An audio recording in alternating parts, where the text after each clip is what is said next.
I keep thinking whether I should edit these videos, you know, because you must get a bit bored looking at my armpit. Oh dear. I don't know why you should, really. I mean, you know, if you were of a scientific bent of mind, you'd know there's lots of interesting life forms living there. Anyway, I want to talk about alchemy, as I see it, really, and about the yoke of fear that we live under and that we've allowed to insinuate itself so deeply into our psyche that we actually don't believe ourselves capable of influencing reality or creating anything at all.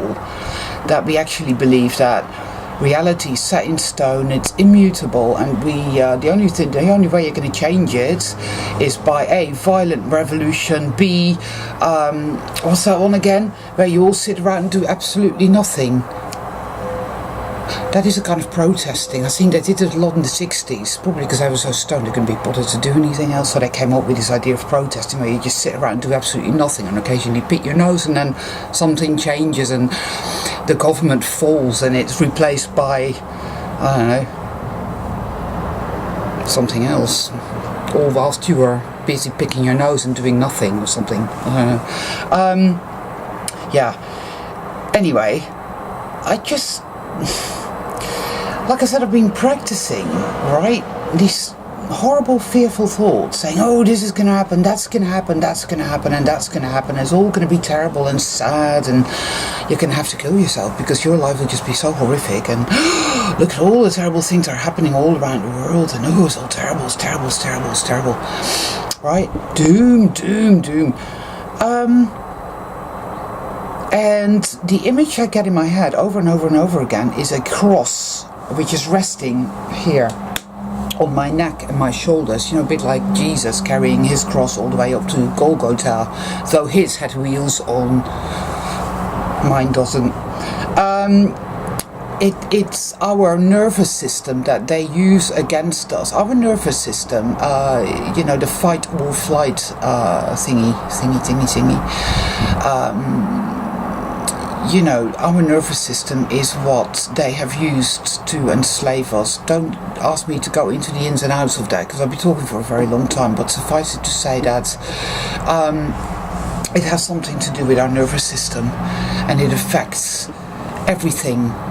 It affects how we feel, it affects how we look at things, it affects our reactions and our actions and our perceptions and everything, you know. It's fear-based, and so much of what we do, even things we enjoy, are in essence fear-based. It's odd, but we are adrenaline junkies, all of us. We're addicted to fear. Yes, we are. We are addicted to fear. We're so addicted to fear that deep down we don't actually really want to live without it. Deep down we're terrified of our own power, because if it means living without fear, it's like, living without fear? No, I don't want to. I like fear. I enjoy it.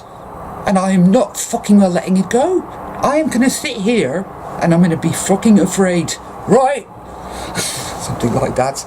Because we're used to it. We're so used to being afraid all the time. We're so used to worrying all the time. And this is reality and that's how it works. And we want it to change, but how much do we want it to change? Do we want it to change a little bit? I mean, do we want it to change to the extent where, you know, I don't know, people don't eat McDonald's anymore, and you know, we are a little bit healthier because we all use homeopathy now, and Big Pharma has been punished and it's not around anymore, and they're all behind bars and you can go and look at them and feed them peanuts through the rails, that sort of thing, you know. I don't know, I mean, how much change do you want? It's entirely up to you, you know. You make up your minds and you know, say, right, well, this is what I'd like, or that's what I like, or that's what I like. Like I said, we're all individuals, we're not all going to Rome.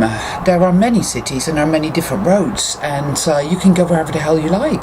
Personally, I like reset. I like the idea that there was once a great, big, cohesive world made up of many different planes or dimensions, whatever you would like to call them. You could go anywhere at any time. You could commune with beings that looked different from you and spoke different languages and had different abilities. Everything was whole, everything was fluid, and it was paradise, and it was beyond anything that we can imagine, because we have been cast into the solid, as it were. Then something happened and everything was fractured. People, many old writings, etc., legends, myths, whatever, refer to this as the fall. Everything was, like a glass that was shattered. That is basically what happened, right? All the bits and pieces and shards. And this reality that we live in is but a tiny shard of this incredible place that we lived in before, and we were not what we are now. We were not this stunted form that lives very shortly, gets very, very sick, uses only 10% of its brain and even less of its so-called DNA. Is that real? Does it even exist? I'm not so bloody sure it does, See, again, they tell us anything, these experts. Oh, DNA, oh yes. I mean, they could tell you that you have a small Christmas tree living in your brain that lights up every Christmas, and people would believe that. It's like, oh, I told you, Bernie, that's why that light come out your eye every year, Yeah, it's a light, yeah, it's a Christmas tree, it's in here, yeah. Anyway, you could tell people anything and I believe it, but you see, me, you, and you, and you, and you, all these people that are out there and everywhere, right? We don't believe that shit. We are, we are the people that like to follow the white rabbit, and we like to follow it, and then we like to shove it out the way. Go on, fucking get. Because there's much more to see there, and the rabbit's getting a bit chubby and you can't really get any further down that rabbit hole, but we can, yes we can. So we just keep going, even if we slither down in the mud and the filth on our bellies, that's what we do, that's what we're here to do. So, to get back to where I was gonna go originally,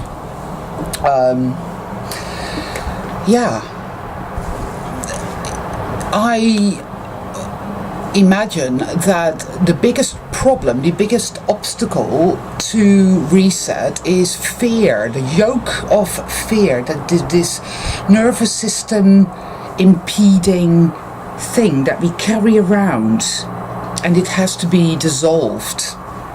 At some point you will become aware of this and you will start purging all this energy, and you will go through a phase of feeling pretty shitty.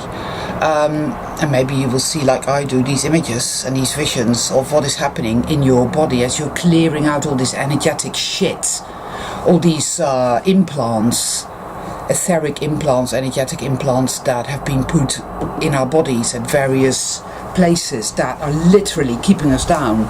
I never used to believe in any of this stuff, ever, but I've had visions and dreams and weird shit has happened to convince me that this is indeed happening, has happened, is happening, etc. I mean, you can do a lot of self-healing as well. I did my first and my second Reiki, and it stood me in good stead, and I like these solfeggio tones. They work really well for me. That and Barry Manilow. Oh, beautiful, beautiful, God, beautiful. Yes. And it's how do we dissolve the fear that keeps us hostage? How do we dissolve that knee-jerk reaction that says, oh, you can't think that rising above your station and seizing your inner power and sail forth into the pink and golden skies of your imagination, breaking free from the fetters and the chains of fear. How dare you? You can't think that's ever going to happen. That's ludicrous. You're utterly delusional. You're mad, and you need to go to your doctor and get those meds right now, because that's crazy. That's not possible. This is the way reality works, and the best you can hope for is well, fearful thoughts and fear in and of itself is not something that you have to allow to I'm just totally malforming that sentence here. I'm sorry, I apologize. We do not have to let fear be our master. We can see it, recognize it, and know that we didn't put it there. We can recognize it and sit back, become more objective to what this is, and to by realize that no, this is not true. This isn't true. Fear. This is going to happen, that's going to happen, this is happening in the world. The world actually is fluid, and everything that we see is kind of an illusion. It isn't real. I can't put that into words. There is no way that I can verbalize that or even contextualize that. It's something that I sense deeply and that I've seen. It was about a year ago, and I went to a place called Barator, which is near here, and it's rather a nice place, and there's something in the ground there as well that I do a lot of grounding, and I can feel it coming up through my feet, the soles of my feet, and it's good and powerful stuff, you know, it's really good. Anyway, I was there, and I was walking on this sand path, and I was looking into the distance through the trees, and everything began to morph. Everything began to morph, circular, and it went further away from me in a spiral, but at the same time it came closer to me. Everything morphed. Now, I haven't taken good acid for a very long time, and I don't think it was a flashback. I don't really take drugs anymore, or drink alcohol or any of it, because it just doesn't agree with me at all. It happened, and it was very, very real, and it's happened again since.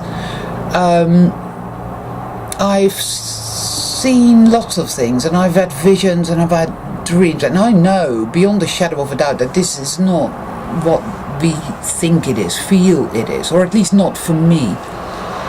But fear is that which anchors us solidly into this experience, and it is fear that therefore has to be dissolved to enable us to achieve reset. It is a whole state of mind. It really is. Our relationship with reality, you know, it's real and it's how it is, and we must do the best we can, and it's all going to be an uphill struggle to try and make some changes. It's like Groundhog Day. I mean, no, not at all. I believe in magic and miracleness. There is no such word, but there is now. That's what I believe in. And I believe that we can reach this level, and I'm working with that as I speak to you. Every time I get that fear, every time I get that horrible, sickening fear and these thoughts in my head, I had it when I was in town, and you know, I seem to be able to step back a little and say, okay, and I let it go, and I allow myself to sense my inner power, because this is the thing. We're not that fear. That is not who or what we are. That's programming. We are very powerful beings. But we've been lied to, and we've believed the lie that we are these really small, powerless creatures that have to live in fear. Survival, nervous system, slavery. And it's all a lie. It isn't true at all. It isn't true at all. It's hijacked our imagination. It's hijacked our creativity. It's hijacked our innate knowing, intuition and wisdom, you know. Schools, evil, they will do that. There are 1, 2, 3 schools near here, and every day I see the kids come out, you know, and it literally is like zombie parade. They are so unhappy, and of course in this country they have to wear school uniforms, you know, so they're all again uniform. Whoa. But you see, me, I used to get kicked out of the classroom all the time.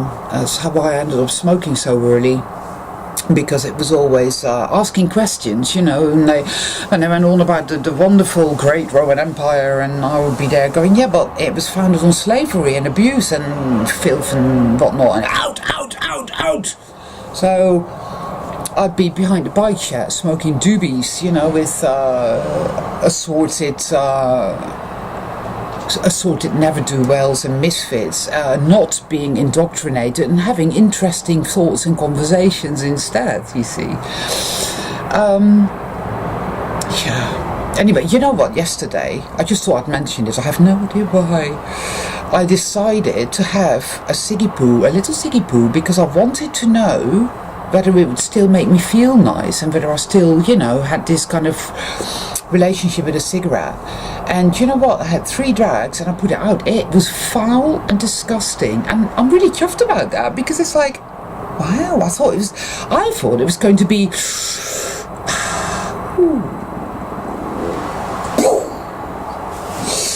but it wasn't. Actually, not at all.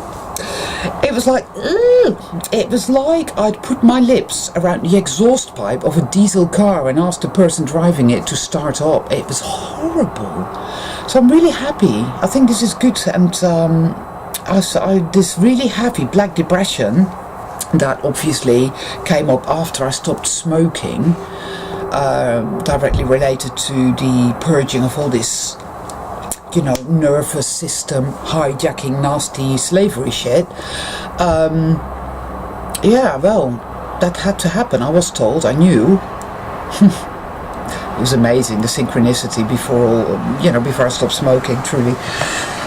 Anyway, I'm just blundering on here again, but to get back to the point, the illusion is that this reality is set in stone, that this is the system that we have to live in, that we have to do what we need to do to survive, and that there's nothing we can do, we're powerless. The truth is that we are magical beings, that we are not this, that we are something else. I don't know exactly what we are, but we are not this. We are but shadows of what we truly are. We have magic. Now, when you get to the point where you're ready to start seeing that, where you're ready to stop feeling sorry for yourself, where you're ready to stop blaming everything and everyone, where you're ready to stop giving into the golem, whiny, hatey, self-hatey type shit, and start getting seriously to grips with using your power, you will approach the gateway, and the gateway will open, and you will start to go beyond normal. And that is where we really need to be going. We need to go through the gateway to go beyond normal, because we've been doing this long enough. We've lived in this heavy world, surely, long enough. I mean, there's still a bit of time, no doubt, and again, each their own. So yeah, maybe I'm talking to myself with regards to timing more than anyone else, because of course, yeah, I contradict myself all the time. I'm sure you've noticed. Maybe I shouldn't have said that. Maybe you hadn't noticed. Oh dear. Oh well, you know, that's all right too, because again, you know, I think nothing is set in stone. We truly live already in a magical world. It's just that we're so heavily numbed that we just don't see that. We don't realize that. But you see, we really truly already live in a magical world, and we are magical beings. I know this. You are. Yes, you are. You are. You are. You are. You are. You are. You are. Okay. Fear is not something we have to let master us. We have to, what keeps fear firmly anchored in our being is that whole whiny, self-hatey, victim-y, golem-y shit, you know, and there are plenty of people who still really want to be in that, you know, the conspiracy theorists.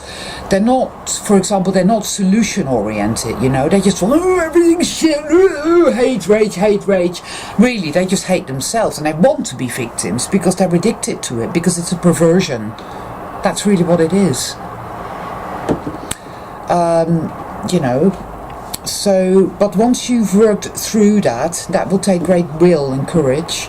You start to get ready to approach the gateway, to start using your magic. Magic comes from within. Yes, it does. Anyway, I'm gonna go now because I've just seen my other half's car, which is on its last legs. Oh boy. See, fear again. How are you gonna get another car, you know? And I'm like, well, there's always a life of crime.